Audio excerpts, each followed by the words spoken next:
Hello everybody, it's me, V, White Zulu, and welcome to another reading of my book, my autobiography of the same name.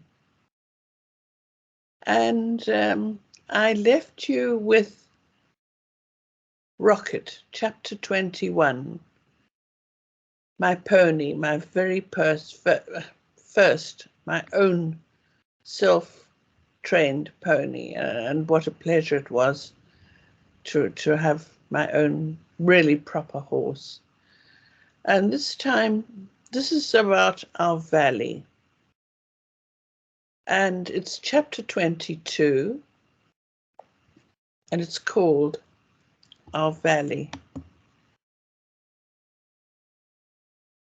The only way in or out of our valley is the district road, which, until after 1994, was maintained by regrading once a year at the beginning of the wet season. This involved the big yellow grader arriving, a monumentally exciting event in our, to us, monotonous daily lives, rumbling down the valley once a year. The driver was a white man with a pot belly, wearing a khaki safari suit, long socks, and he had a comb stuck in his sock, which amused us. And he usually had a bush hat on, rather a greasy bush hat. And using the grader's powerful blade, he scraped a foot of rutted, stony winter surface off the top of the road, leaving a glassy, smooth surface underneath. This ensured that all our vehicles slipped and slid on the slick red mud, frequently getting stuck in the glutinous slush as our road became more and more churned up. As one leaves the farm, there is a steep little hill just the other side of the bridge, which remains wetter than the rest of the surface as it gets no sun at all, and it is pure red mud. We have to take an accelerated run while still on the bridge to get enough momentum to be able to get up it, slipping with wheels churning frantically. If we don't make it, the vehicle slides impotently backwards and into the ditch to get stuck sideways on. Coming down that same hill also causes concern, as even though we carefully apply our brakes to come to a complete stop, the car or bakkie simply continues to slide down toboggan-like, and sometimes sideways, out of control, and only to stop when we've run out of momentum, but perilously close to missing the bridge altogether and toppling into the swollen, foamy torrents of the Umgeni River. This precariously dangerous bit of road presented problems to us all, right up until the late 1990s, when SUVs became available. With the comforts of regular cars and less like our basic bone-jarring farm vehicles, we can travel safely on both the tarmac and our treacherous roads, making our farm more accessible.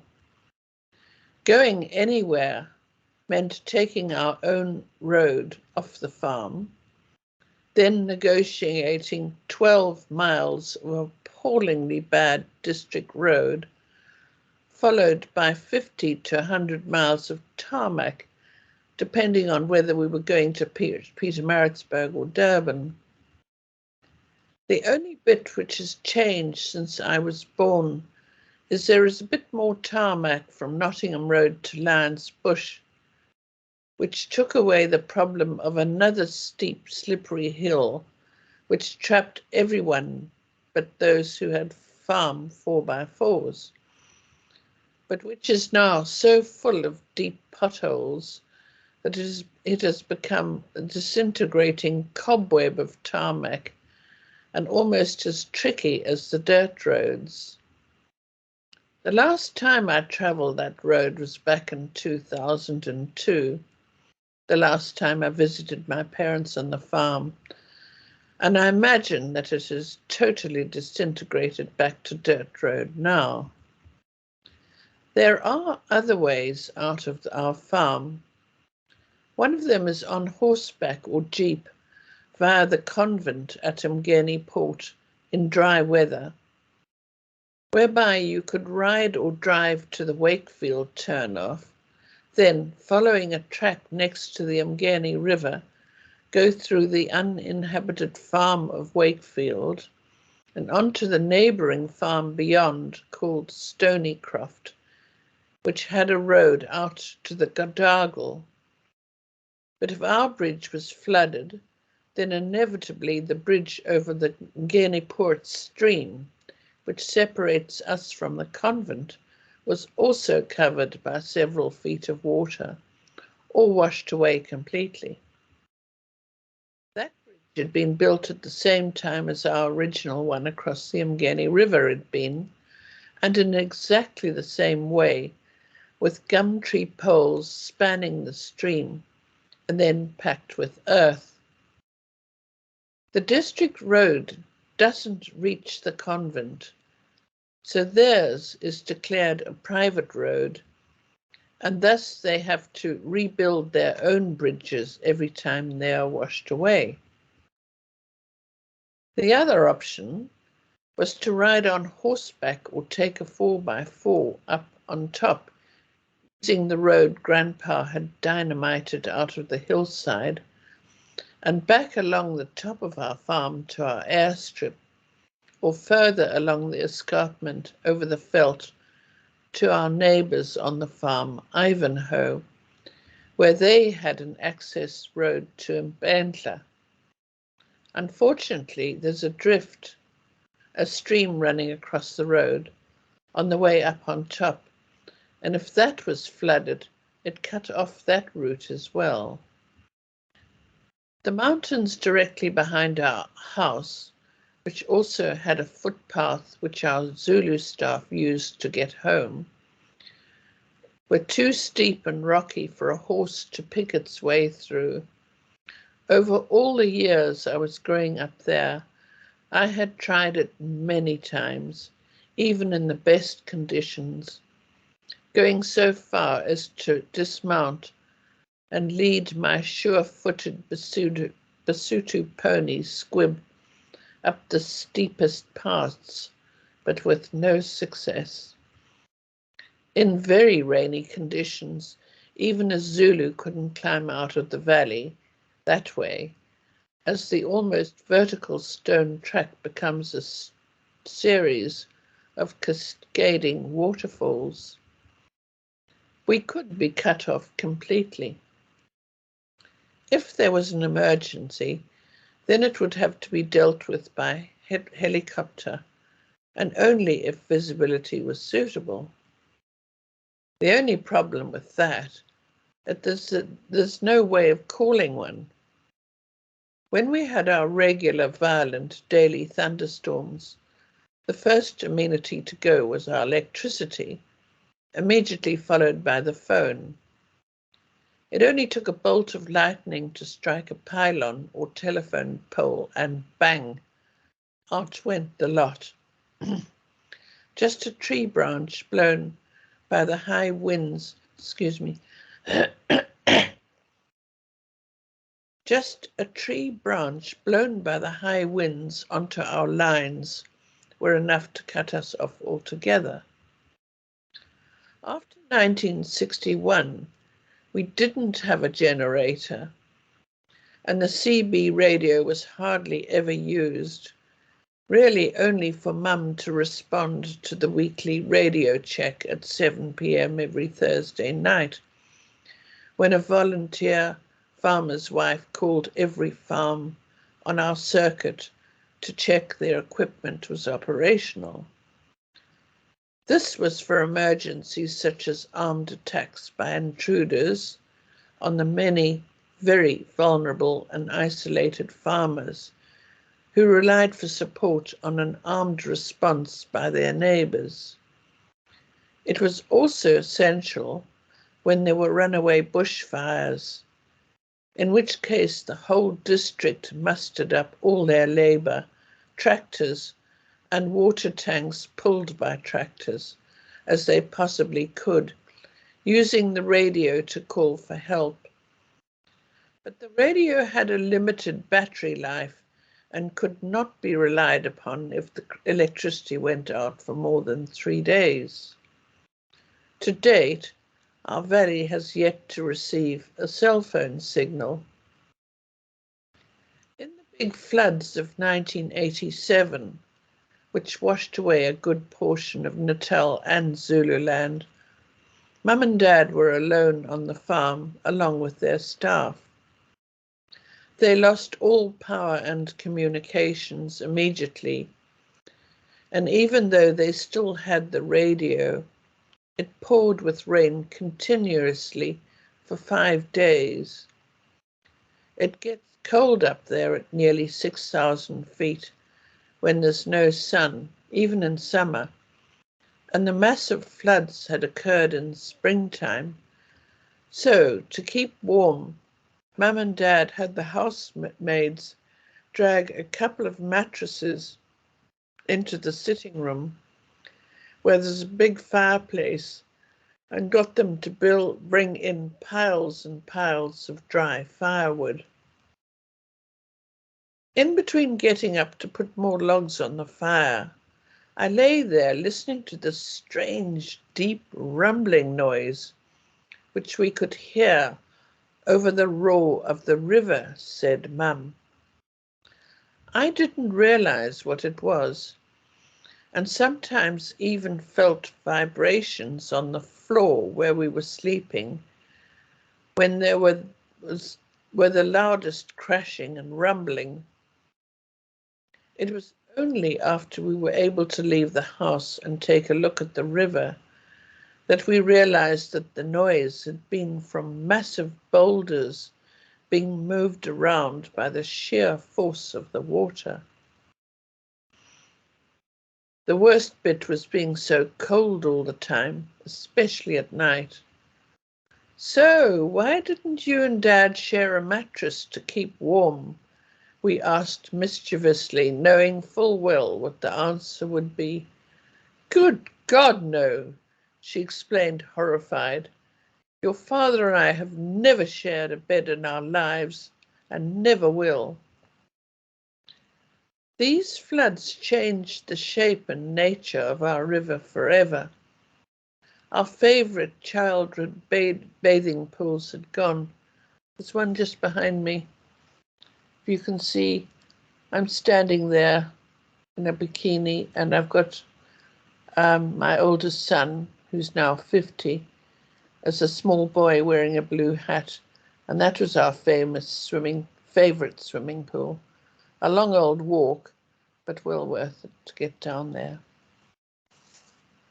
Our favourite childhood bathing pools had gone, banks had disappeared, and curves and contours had been straightened out. It was by a miracle that the old sawmill wasn't washed away, although the water had risen right up to flood the lower story where the saw blade and giant axles were located. We girls often treated the reservoir on the hill behind our house as our own private swimming pool, and occasionally, when the weather was too hot to make the walk back from our usual swimming pool in the river enticing, we children walked up to the reservoir in the cool plantation and slipped stark naked into the deep and chilly waters of the pond, which was simply a smallish pool dug out of the earth and lined with dark green moss, ferns and wild flowers, which dipped their delicate pale pink and blue heads towards their reflections. I had to keep quiet about this activity, as we knew Mum and Dad wouldn't have enjoyed their pre-gin or whiskey and water drinks quite so much if they knew their daughters had been frolicking in our drinking water.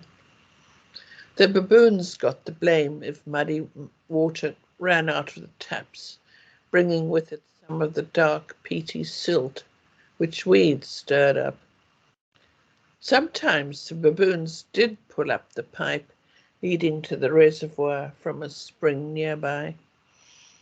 In their search for roots and insects in the damp needle-scattered floor, causing the trickle to run to waste in the soft earth beside the pool. Those bloody baboons have been pulling up the pipes again. Mum would storm through the house, yelling for old Jormela to trudge up the hill and put the pipe back into its groove. Ticks were a problem. On our walks through often waist-high summer grass to swim in the river, pepper ticks covered our lower limbs so thickly that it looked as though someone had sprinkled reddish pepper over the skin. We washed them off once we got into the water, only to pick up another load on the hot trudge home, forcing us to try and scrub them off under an outside tap. We always missed one or two, and days later would find them, their microscopic heads buried under the skin in our groins or armpits, forming itchy raised wheals which usually went septic. They became weeping sores which Evelina treated by dabbing surgical spirit on the affected places. Pepper ticks always lodge themselves in parts of the body where it is most indecent to be seen surreptitiously scratching. In spite of all these drawbacks, all through the summer we walked down to the river as often as we could. It depended on how full the river was.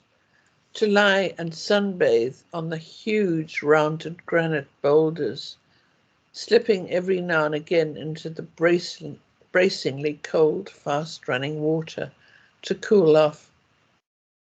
We fished for crabs using a piece of string about 2 feet long with a small piece of raw bacon rind purloined from the fridge when Masango's back was turned, tied firmly on the end.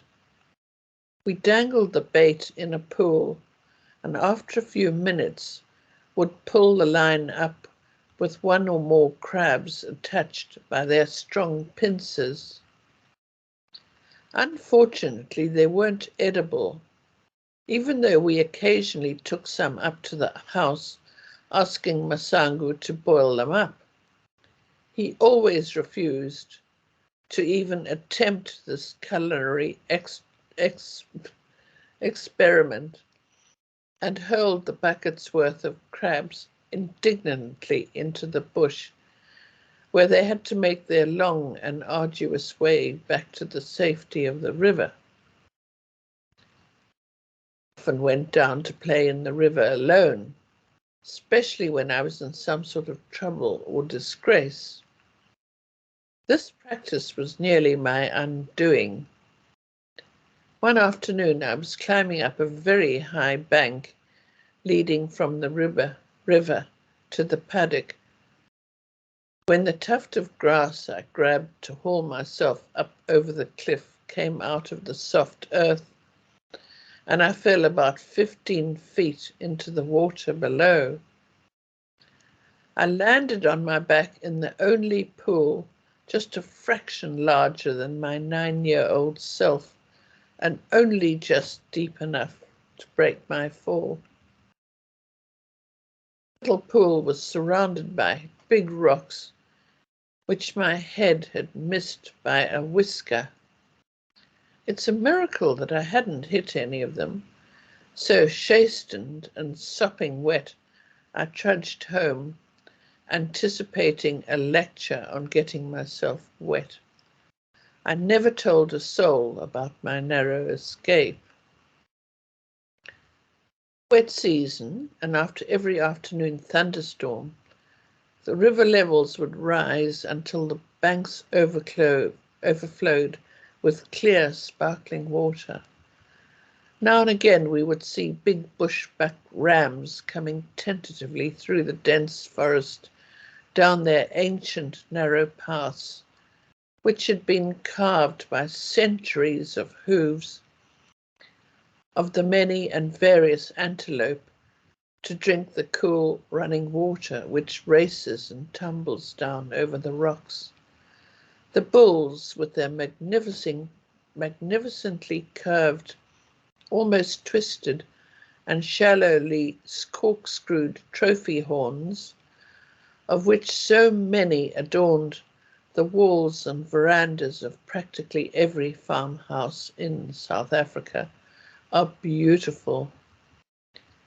They carry their heads high on long necks like the kudu does, as both, being browsers, have to be able to reach those parts of the trees higher than the numerous competitive species can. Males can weigh up to 80 kilograms and are notoriously dangerous if either wounded or cornered. Many hunters' deaths have been attributed to these big antelope, goring men or tossing them high into the air before trampling them and gouging the torso with those fearsome horns, as they can reach over 1/2 meter with only one twist. Bushbuck have a light brown coat with up to 7 white stripes and white blotches on the sides. The snowy white patches are usually geometrically shaped and are on the most mobile parts of their body, such as their enormous, constantly twitching ears, chin, tail, legs, and neck. The muzzle is also white, and horns are only found on the males. Early summer also brought the smaller and much lighter in colour, almost ginger does, with their single young at heel.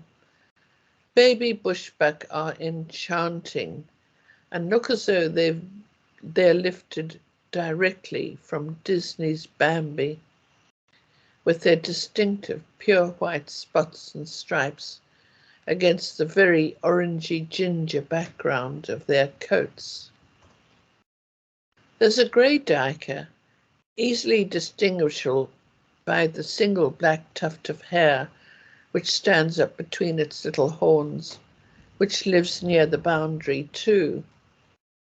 When alarmed, they have the habit of taking off at high speed, giving off a loud nasal snort, a zigzag in a series of diving jumps directly out of where they lie, completely hidden in the long grass, and which could spook my horse so much as to almost unseat me. Oddly, these small antelope, about the size of a whippet and substantially larger than their close relations, the blue duikers, which live deep in the densest part of the forest, appear to prefer living near humans. This phenomenon had been discovered by the first white settlers to the country, who had recorded that invariably, once they'd set up a camp and, on some occasions, forts in anticipation of raids or battles over territories, grey duikers immediately appeared to make themselves at home within a couple of 100 yards of a camp, whereas all other wild animals, apart from predators, made themselves as scarce as they possibly could. Even after bloody battles, when men picked over the corpses of their enemies or came out to reclaim and bury their own dead, there were always these largest members of the duiker family grazing unconcernedly among the carnage. I knew of two separate grey duikers, always solitary, both of which could always be found near a kraal on two different parts of the farm. There was another one living near our house, which was the bane of Mum's life, as it chose every night to come out to nibble all the tender green shoots of her rose bushes.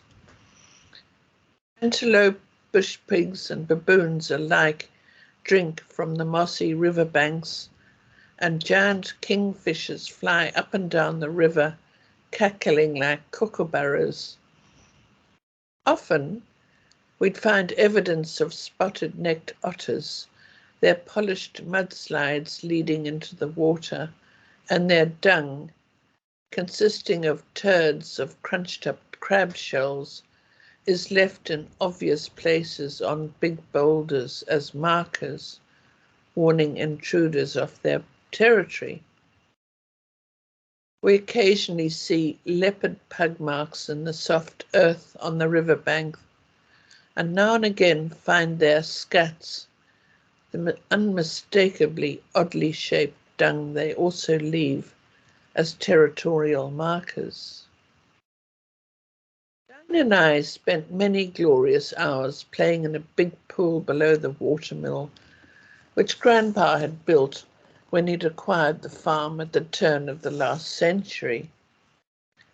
There are weeping willow trees trailing the tips of their fronds in the dappled water, and it has a beach made of sandy silt covered by minuscule, many-coloured round pebbles. We took our dolls down there to play. There was a boulder with a natural hollow in it, which was surrounded by smaller stepping stones. We had been to a christening once in Moy River, and so we poured mortar into the hollow with our hands, then, proceeding solemnly with a doll dressed in our version of a robe, we held christenings. There was a magnificent big brown trout lurking in the bottom of that pool. We learned not to show ourselves, as he would dart away at the first sight of a moving shape above him. So we lay down on the bank and edged towards the pool on our stomachs until we could reach him to tickle his speckled back with a twig. He became a sort of pet and seemed to enjoy the tickling so much that he'd swim forward to nestle against the bank well within reach. We lay there in the soft, sweet-scented grass in the sun, on the bank with the forest just across the rippling water, and the cicadas shrieking from the English weeping willows.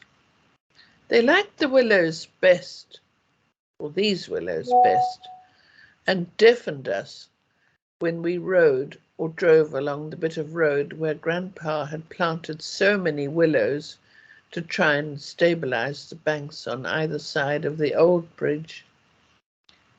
We spent a pleasant summer with our tame trout till one Sunday afternoon when Grandpa was over for his customary drinks and lunch, and was telling us a story about singing to trout and tickling their bellies to get them to jump into our hands. Diane and I sat on the veranda steps discussing our own new pet. I wonder what we should call our trout, said Diane. I like it that he doesn't swim away and hide under the ledge of the mill pool when we walk onto the bank. I think Old Faithful would be a good name for him, I replied. I had just been reading a National Geographic magazine featuring national parks of North America and had been fascinated by the geyser which erupts at such regular intervals. What we didn't realize was that Grandpa was leaning forward in his cane chair, drink in hand, and was listening to us with great interest. After lunch, we disappeared to play as usual, and that night, at supper time, to our horror and utter disbelief, there was a big, familiar-looking spotted trout in a dish on the sideboard. We both simultaneously came to the terrible realization that Grandpa must have overheard us, got to his feet, picked up his trout rod and landing net, and strolled down to the pool. He had only to cast a fly into the water just above our unsuspecting pet, flick it once or twice to catch Old Faithful and bring him back to the kitchen for Masango to clean, gut, and fry in butter, parsley and breadcrumbs for supper. It was a salutary lesson to us, a short, sharp lesson that taught us not to reveal secrets. We'd always trusted our beloved, amenable and affectionate Grandpa, up until that evening. In our innocent discussion on the steps, we'd even revealed the exact spot where the trout liked to lie. Watermill stands beside the dirt district road, which runs alongside the river, and had been built out of strong timber cut from the bush on its far bank. Grandpa had somehow managed to get a massive water wheel sent up from Durban by ox wagon. He'd diverted a stream from the main river into a big shallow dam, in the wall of which he'd put a sluice gate. When this was opened, the rush of water flowed down the narrow channel to splash into the buckets of the big wheel, forcing it to turn slowly at first, then speeding up as it gathered momentum. As soon as we heard the rumble of the water wheel, we dropped whatever we were playing with and raced down the hill to see Mackay using the lethal, huge circular saw to cut logs for firewood. Or we watched Umgeni grind yellow mealie kernels into coarse flour, which we ate for breakfast as a delicious, thick mealie meal porridge, slathered with farm butter and rich cream. We got sticky black grease on our shorts by turning somersaults on the giant, slowly turning axles, from which wide canvas belts drove the saw and the mealie grinder. Eventually, as darkness fell, good-natured Mackay would allow us to sit on top of the sawn firewood piled up in his wheelbarrow, and he'd push us slowly up the hill towards the house and our supper. My little dog Pitts jumped in on top of us and sat perched on my bare knees as we rode majestically home. Even after you girls had all gone to boarding school, said Mum, Pitts would still ride home from the mill on the wheelbarrow, sitting regally all by himself on top of the wood, as Mackay strained to push the laden barrow up the hill. That's all for today. I hope you enjoyed it, listening to snatches, little cameos of my childhood and the glorious surroundings we lived in, and what we found to do when we didn't have electronic devices and weren't even allowed near the farm telephone. I'll tell you about that later on. It was a bit like Norma Asseblief. We shared a party line with 11 other farms. I will go into that. But we just played all day long. In fact, the days weren't enough. We had to be dragged home protesting. I want to thank John Muslane for helping me do these videos. He's very, very good at his job and faithful and punctual and loyal. And without him, we couldn't make these. And I'd like you to also visit my website, www.whitezulubook.com, where you can find lots more information, photographs and things there. And thank you so much for joining me on these travels through the past, way back before the Rinderpest, as they say. Goodbye.